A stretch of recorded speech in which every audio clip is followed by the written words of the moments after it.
Making a response video on this love stuff again, but I'm not going to talk about love. Enta Cantovid has thrown in his 2 cents, and again, it's this straw man 2 cents. He's guilty of the same crime he's pointing fingers at other people for in terms of manipulating and playing with words. So this time he's compared to love to concepts like terror and fear, empathy, horror, which it has nothing to do with in the sense that it is those words have so much more explicitivity.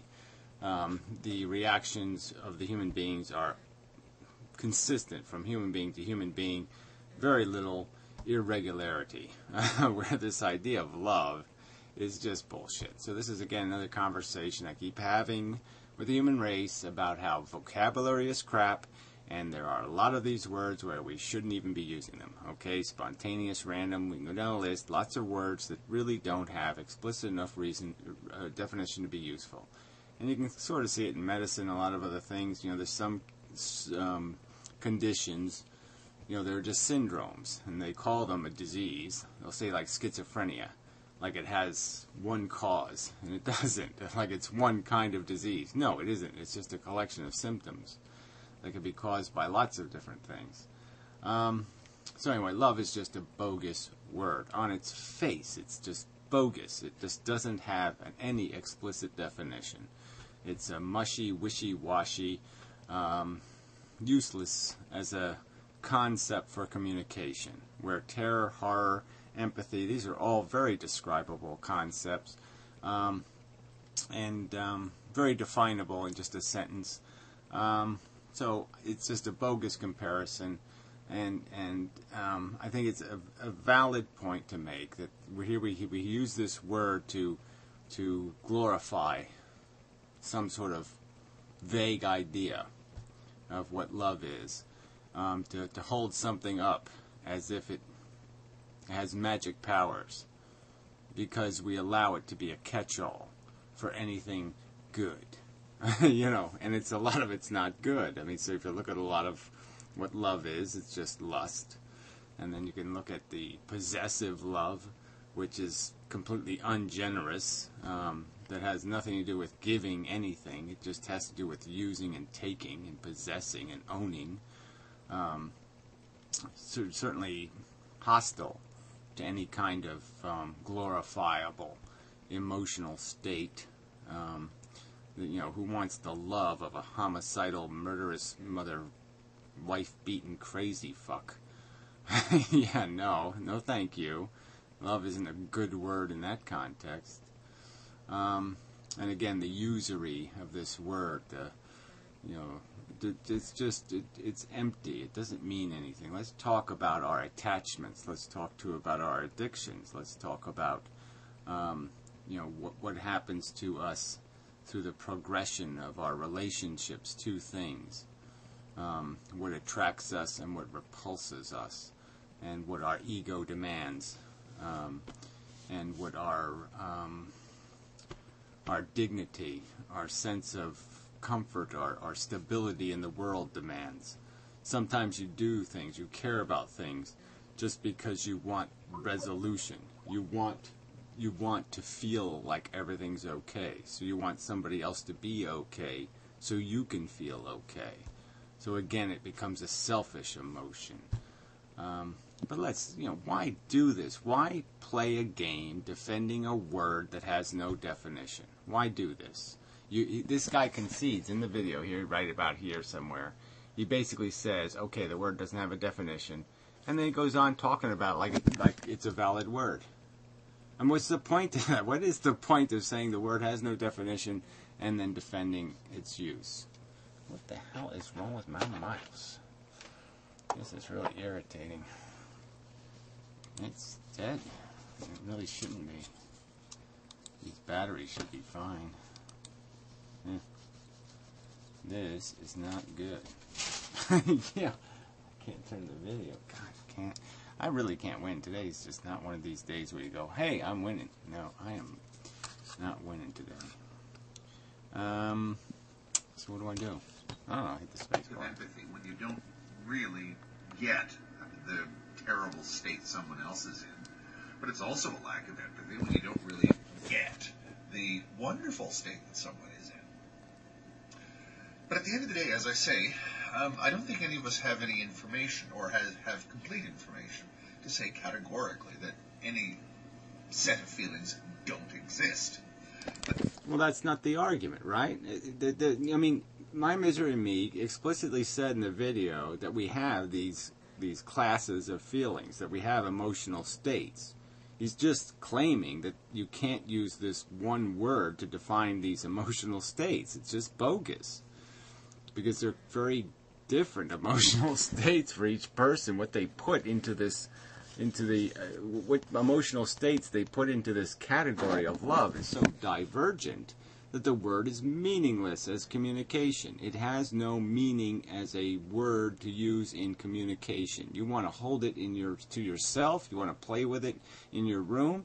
Well, go ahead. I'm just saying, as soon as you use it in communication, you're saying absolutely nothing. I mean, nothing.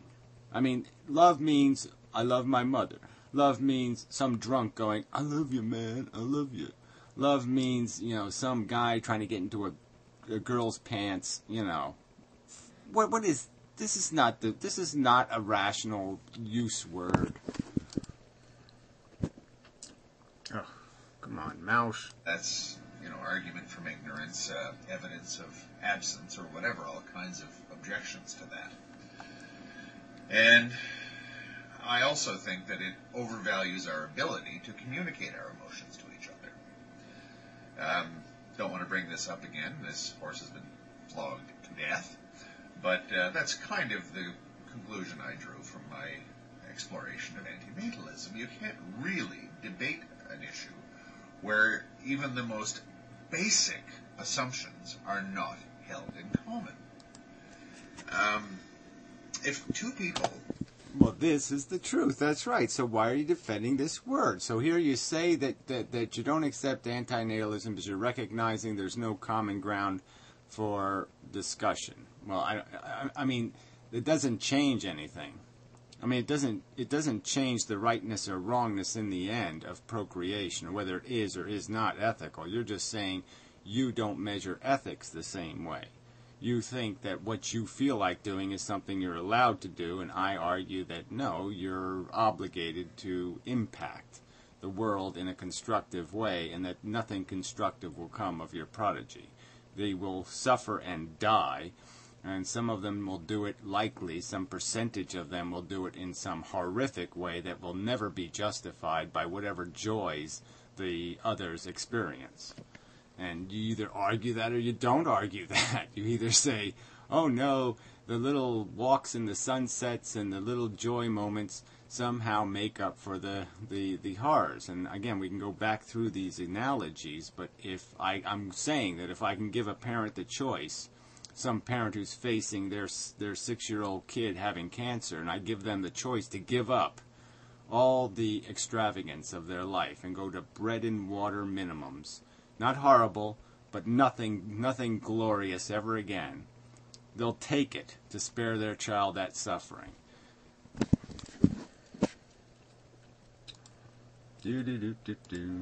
Believe two completely irreconcilable things, and they both have reasons to believe them, then one can only assume that there's some fundamental difference there that sort of prevents them from finding enough common ground to compare ideas. Yeah, we already found out what the fundamental difference is. You think that the Holocaust has been erased as a bad thing because it's over. Once it's over, it doesn't exist anymore. No one has to account for it. It's not part of the price paid. You really have no appreciation for suffering whatsoever. You just don't think it matters. It doesn't matter enough. And you think that somehow achieving some silly, idiotic goal like I won a gold medal in the Olympics is somehow a triumph.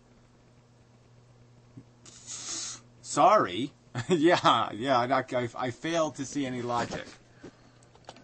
Again, that's what I think happened in my exploration of antinatalism. I was running up against people whose... Well, I think you were a preposterous explorer, okay? I mean, I think you were walking backwards with a blindfold on going, no, no, no, no, no, no, no, no.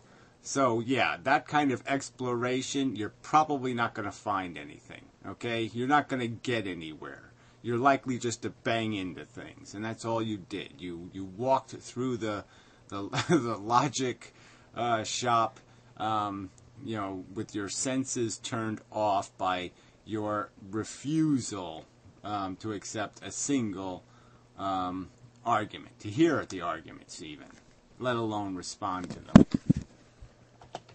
Life experiences, or whose opinions, or whose metaphysical journey had taken them to places that are completely unmapped territory for me.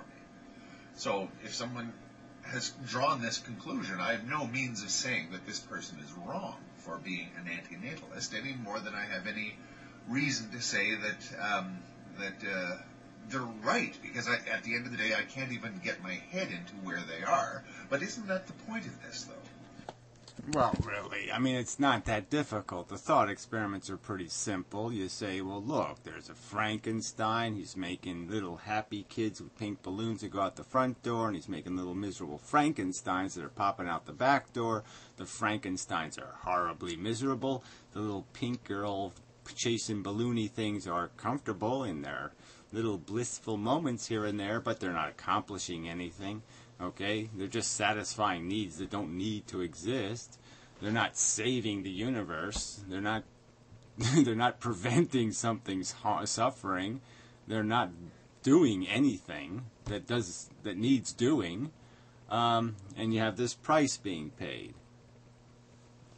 That's just not complicated.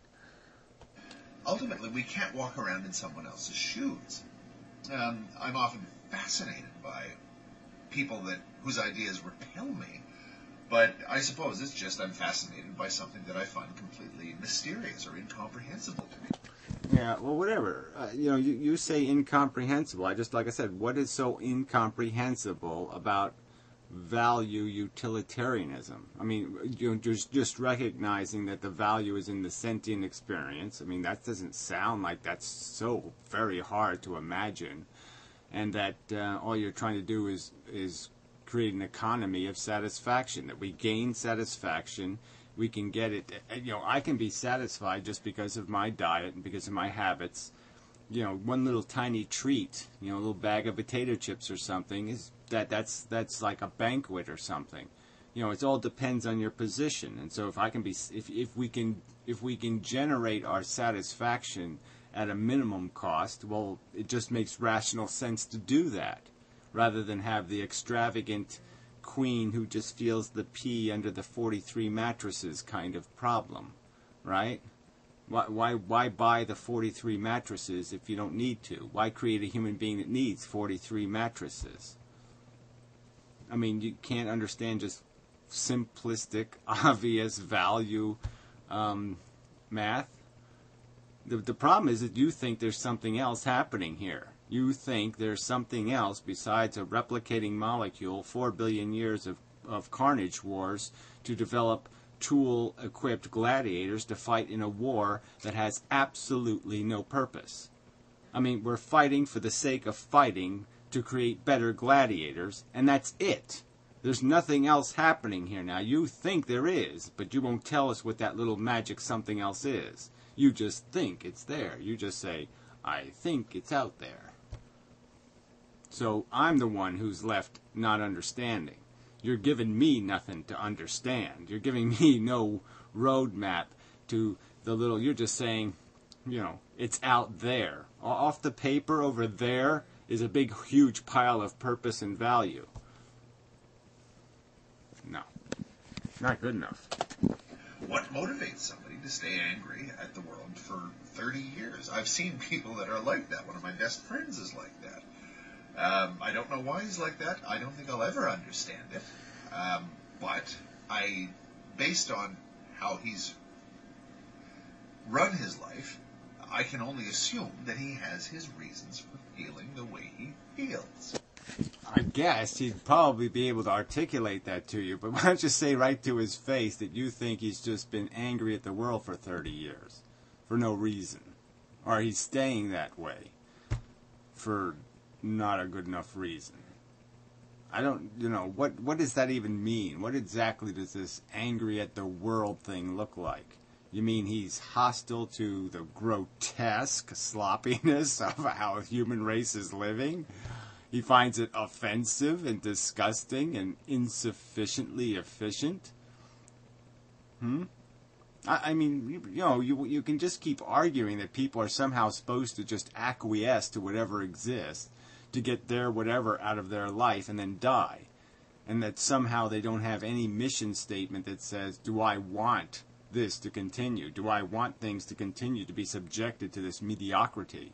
I mean, anybody who believes it's mediocre sort of has an obligation to do something about the mediocrity, or they're just sentencing the next sucker to have to endure it. I mean, you can't get that logic?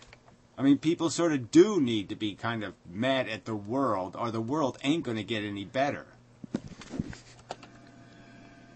I feel the way I feel because of reasons about the world, about the universe, about life itself, about love, about depression, about agony and all that sort of thing. Yeah, well, all that sort of thing. Again, so you just threw a bunch of words together, and you already conceded some of these words don't have any meaning. So what's the point of that? What's the point of attempting communication if you're going to overtly say a word doesn't have any explicit or rational definition, a common definition, and yet you're just going to use it? What's the point of it? And I presume that other people have their reasons. None of us have any information or have sufficient information with which to conclude that certain feelings do not exist. Well, again, so you say none of us have any reasons, none of us have any more knowledge, and none of us have any more perspective. I mean, that's just bullshit. All opinions are not the same. Some are more informed, and I think it's just completely bogus for you to concede the biggest problem with this word is the fact that it's a word. We shouldn't be trying to describe with one word all of the mechanisms of attachment that people are capable of being motivated by. There's lots of mechanisms that attach people to things, okay? And there's no point in putting them in one category and calling them love. That's just pretty goddamn stupid. Because some of them are just bigotry, some of them are just racism, some of them are speciesism, some of them are built out of incredibly negative things.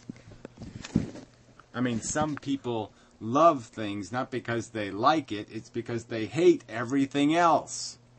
I mean, it's not even that the thing earned their appreciation, it's just everything else sucks. If they didn't exist, we wouldn't even be able to talk about them. Oh, shit. If they didn't exist, we wouldn't be able to talk about them. So if we have a bogus word not describing a real thing, like spontaneous, spontaneous now does exist because we have the word, and the word says it exists, and so therefore it's just self-justifying. So anything that has a word automatically has to exist. I mean, that again, what is that? That's not logical. Okay, the point being made here is this idea of this fluffy, culturally controlled wild card word of love is used to always take a bad hand or bad this or bad that, and they just smear some love butter on it. Okay, and it's just bullshit. It's just a lie and a canard that this word gets to and it's like even the life word for most people. It's this fluff, you just write it, and you could almost write it in fluffy cloud text, right? Just get a font, fluffy cloud font. Life, it's little fluffy, happy, okay? Because that's what people have been conditioned, and that's destroys the clarity, the reasonableness, the accuracy, the validity of the word is destroyed once the definition isn't coherent to the word. And love doesn't have a coherent definition. It just has some sort of heart bullshit. It's just made out of bullshit. It's made out of Christmas cards and birthday cards and bullshitisms and tritisms and insincerities all over the fucking place. I mean, it's just an obnoxious concept. Oh, shit. Let's talk about the real deal of what attaches people to other people and things in some sort of rational way, and then we'll better understand what it is that drives us, what motivates us, and why we're motivated. And then you're going to get back into that dark reality of the fact that it's a DNA molecule that's basically telling you what you love. An ignorant, dumb, mechanical molecule. And it's doing it based on all these things that really are quite disgusting. Racism, nationalism, nepotism. Nepotism is disgusting. Okay? It's rationally, logically, sensibly disgusting. It's disgusting that people think their own kids are better than other people's kids. It's disgusting. Okay? It is so rationally and logically vacant as a concept. Okay, that's enough.